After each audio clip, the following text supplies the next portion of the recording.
So let's do this in the bag. I've gone through different bags throughout my career with different manufacturers, and I'm pretty excited to share what I'm doing with Lone Star. So first and foremost, let's talk about this bag.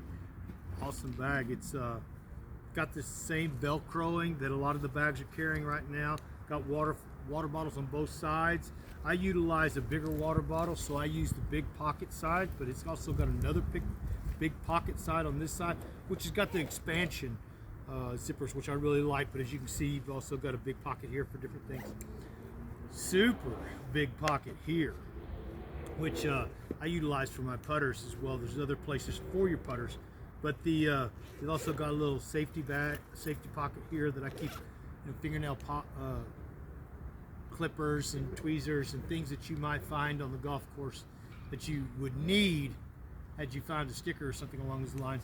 But then a good sized basket bag holds plenty of disc. I mean, for me, I don't carry a lot of disc, but this is probably more disc than I usually carry. But I've been doing a lot of transition from different manufacturer to the Lone Star, and super comfortable to share it with you guys. So let's start it with the putters. I putt the Bluebonnet V2. It's the firmer Victor plastic, which floats in water. It's super awesome, super predictable, straight to stable, easy to handle, feels good in the hand.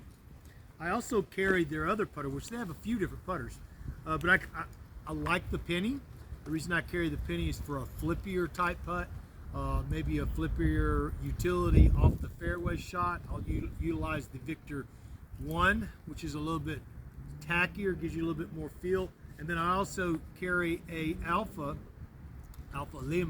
Lima plastic, which is more like a premium plastic, similar to, I guess the Star is similar to the Alpha and Lima plastic, but I carry the Lima. The Lima is they're lighter plastics. You'll see them in 150s and that type of stuff. I've got this one at 160. I carry a light putter. I've always carried a light putter for the low ceiling putts. You'll find yourself, on your knee with your ground bound, and you'll have a low ceiling and you need something that'll drift for a little bit. A light putter will do that for you. So, something to think about, guys.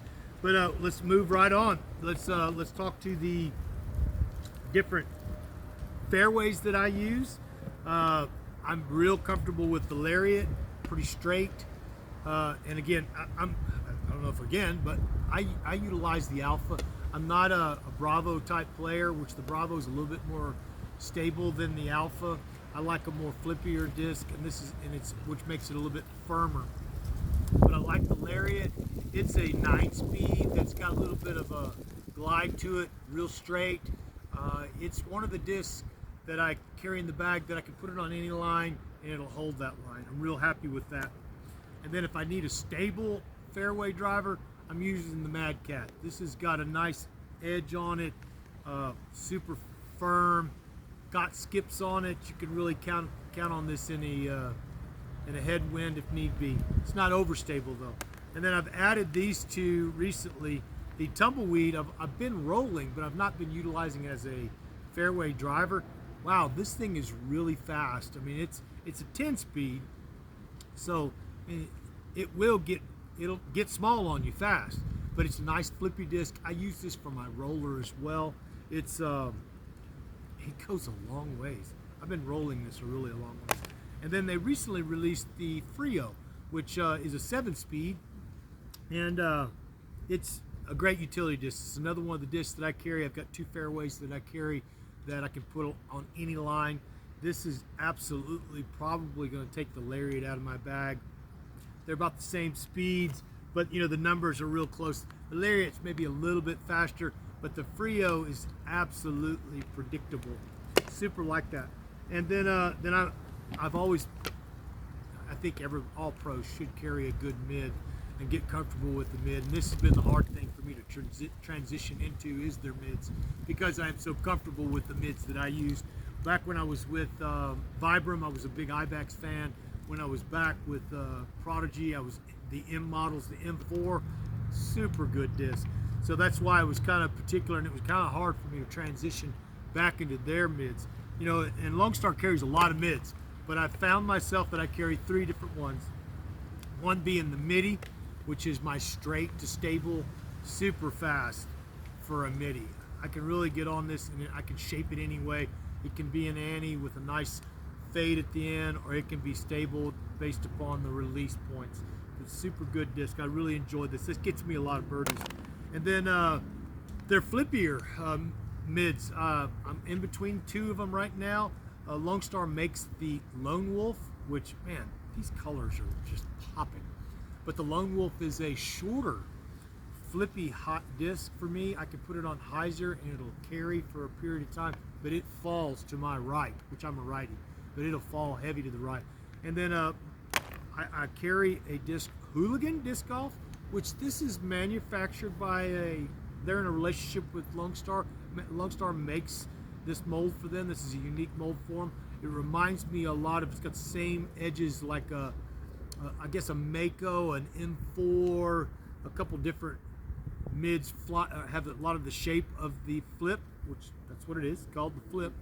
And this is sweet. I actually pulled this right out of Josh's bag because I hadn't seen one yet, and I've really liked this disc a lot. I would, of course, not try to make this a hyzer disc, but if I have any kind of length or that I need to for something to fall to the right, to be an Annie, this guy's it.